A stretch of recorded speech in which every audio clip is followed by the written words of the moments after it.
And so did you hear? The Living Desert Zoo and Gardens, in partnership with the International Union for Conservation of Nature Species Survival Commission, earlier today announced the launch of the first ever U.S.-based Center for Species Survivor Behavior Change.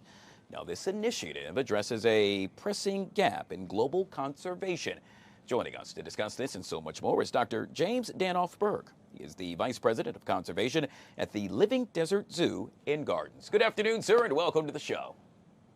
Hello and welcome. Thank you for having me on. It's a great honor to get to share with you a little bit about our excitement with this. Yeah, I got to tell you, this is a big deal. I saw this press release earlier, and I had to do a double take. So for folks that are really finding out about this for the first time, crawling from under a rock, no pun intended, do tell. What is this all about? Well, you know, when we do conservation, we often think of the animals that are there, that we're trying to do the beneficial work for or on behalf of, right? The animals or the plants or the ecosystems. But really, when we're out there as conservation biologists, we're not really addressing the root cause of why species are declining. And species are declining not because they've forgotten how to breed or how to find mates or eat or anything, right? They're declining because of our actions. And so if we can change our actions, because we are the problem, we are the reason why species are declining, that means that we can also address the reasons immediately, the direct causes of those declines. So our center is going to train biologists on how to do that work, how to work with people, how to engage in behavior change. And it's just a super fascinating and really exciting opportunity for us to help improve the impact of conservation and make it beneficial not just for animals, but also for people who live in those regions where animals and ecosystems are thriving. It's all about conservation practices, and I'm hoping, or reshaping conservation practices. I'm hoping you could share with us some of those practices that you hope to reshape. Oh gosh, yes. There's so many ways. I mean, for us living in urban areas in North America, there's a lot we can do, right? A lot of what we work on is trying to change people's behavior so that we can become more sustainable and better at coexisting with wildlife. So learning how to make space for coyotes living near us, right? Coming into our parks, coming into our neighborhoods. Coyotes are a normal part of our ecosystems across much of the United States. Providing space for them to be able to do so, knowing how to manage our pets and our food for our pets, for example, is an important one. So a program that we might do, for example, with this center is work with people to learn how to better coexist with coyotes.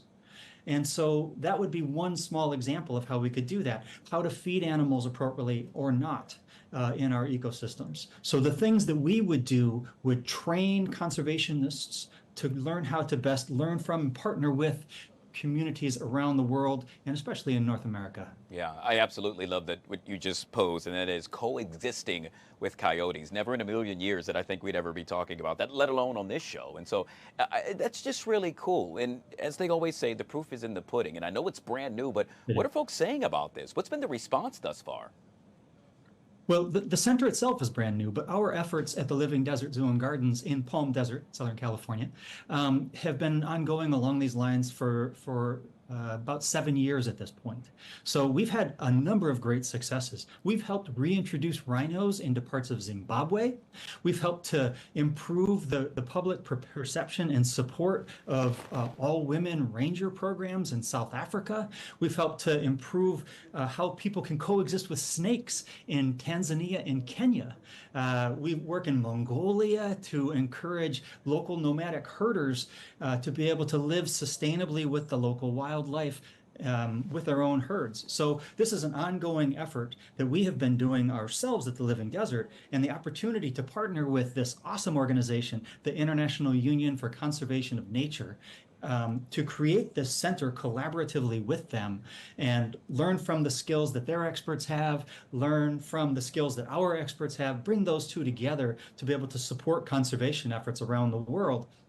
It's all going to lead to improved conservation and coexistence. It's really a good thing. And staying in the realm of positivity, we know that this is actually happening. But what does it say that it took this long for this to be the first ever U.S.-based Center for Species Survivor Behavior Change? Well, you know, it's a unique thing in that it's this structure. Conservation has been aware of the need to be able to focus on people and bring people and communities into conservation for quite a long time. Well, maybe not quite a long time, over a decade anyway. And so we're aware that this is a thing that we need to do within the field of conservation. It's just that this setup, this structure, having this kind of support network, which is basically what we are. We're a support network for conservationists around the world.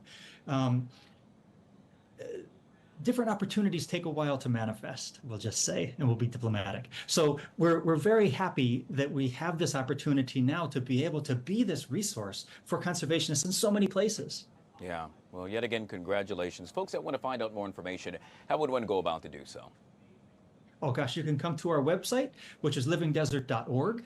And you can also come to the International Union for Conservation of Nature World Conservation Congress in Abu Dhabi in the United Arab Emirates, where we're going to have another launch, a formal international launch with our IUCN partners in October, middle of October. This is just so cool, and I'm glad we got a chance to feature it and bring more awareness to something that is so important. Yet again, we have been speaking with Dr. James Danoff-Burg, the Vice President of Conservation at the Living Desert Zoo and Gardens. Truly appreciate your time, sir.